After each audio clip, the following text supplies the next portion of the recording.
তুমি কি এমন কাউকে চাও যে তোমাকে প্রতিনিয়ত মিস করবে, তোমার জন্য পাগলের মতো ছটফট করবে? তাহলে এই ভিডিওটি শুধু তোমার জন্য। আজ আমি শেয়ার করব এমন 5টি সাইকোলজিক্যাল টিপস যেগুলো ফলো করলে কেউ তোমাকে সহজে ভুলতে পারবে না। চলো শুরু করি। নাম্বার 1, অনুপস্থিতির কৌশল। সবসময় পাশে থাকা যতটা না গুরুত্বপূর্ণ, মাঝে মাঝে দূরে থাকা আরও বেশি প্রভাব ফেলে। যদি তুমি প্রত্যেকটা দিন তাকে ফোন করো, রেগুলার মেসেজ করো, সেটা একসময় বিরক্তিকর হয়ে যেতে পারে। তবে তুমি যদি হঠাৎ করে একটু হারিয়ে যাও, নিজেকে একটু ব্যস্ত দেখাও, সে তোমাকে খুঁজতে শুরু করবে।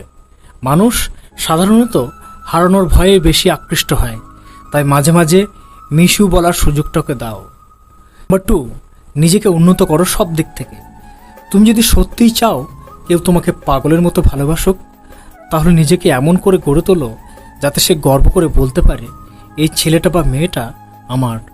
তোমার পোশাক, শরীরের ভাষা, কথা বলার ভঙ্গি, ক্যারিয়ার সব কিছুতেই উন্নতি আনো। একটা মানুষ সবচেয়ে বেশি আকৃষ্ট হয় সেই মানুষের প্রতি যাকে দেখে প্রতিদিন নতুন কিছু শেখা যায়। নাম্বার 3, সব কিছুর সহজলভ্যতা কমাও।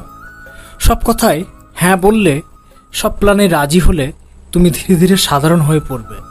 নিজেকে মাঝে মাঝে আনঅ্যাভেলেবেল দেখাও। না, তুমি অহংকারী নও, বরং তুমি ব্যস্ত, ফোকাসড, লক্ষ্যবান।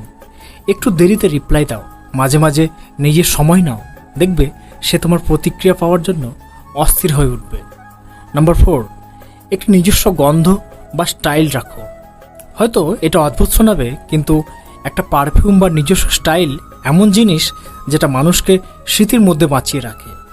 যখনই সে ওই ঘ্রাণ পাবে বা তোমার মতো কারো কথা শুনবে, তোমার কথা মনে পড়বে। এটা মনস্তত্ত্ব। স্মেল আর সাউন্ড স্মৃতির সাথে গভীরভাবে জড়িত। নাম্বার 5, একেবারে প্রেডিক্টেবল হয়েও না। মানুষ সবসময় একটু রহস্য ভালোবাসে। তুমি যদি প্রতিদিন একই রুটিনে চলে যাও, তাহলে সে জানে তুমি কি করবে, ফলে সে আগ্রহ হারিয়ে ফেলবে। মাঝে মাঝে চমকে দাও, হঠাৎ করে কোনো ভালো মেসেজ পাঠাও, হঠাৎ কোনো সারপ্রাইজ দাও, বা হঠাৎ একটু দূরে সরে যাও। এই অনিশ্চয়তা, এই টানাপোড়েন, এটিই তাকে তোমার প্রতি আসক্ত করে তুলবে। তোমাকে যদি সত্যিই কেউ পাগলের মতো ভালোবাসুক, তাহলে ভালোবাসার আগে নিজেকে এমন করে গড়ে তোলো যাতে সে নিজে থেকেই তোমার প্রতি আসক্ত হয়ে পড়ে। এই 5টি টিপস যদি মন দিয়ে ফলো করো, তাহলে শুধু ভালোবাসা নয়, শ্রদ্ধাও পাবে। ভিডিওটি যদি ভালো লেগে থাকে তাহলে একটা লাইক দাও, শেয়ার করো, আর কমেন্টে লিখে জানাও তোমার প্রিয় টিপস কোনটি। পরের ভিডিওতে আবার দেখা হবে। ভালো থেকো।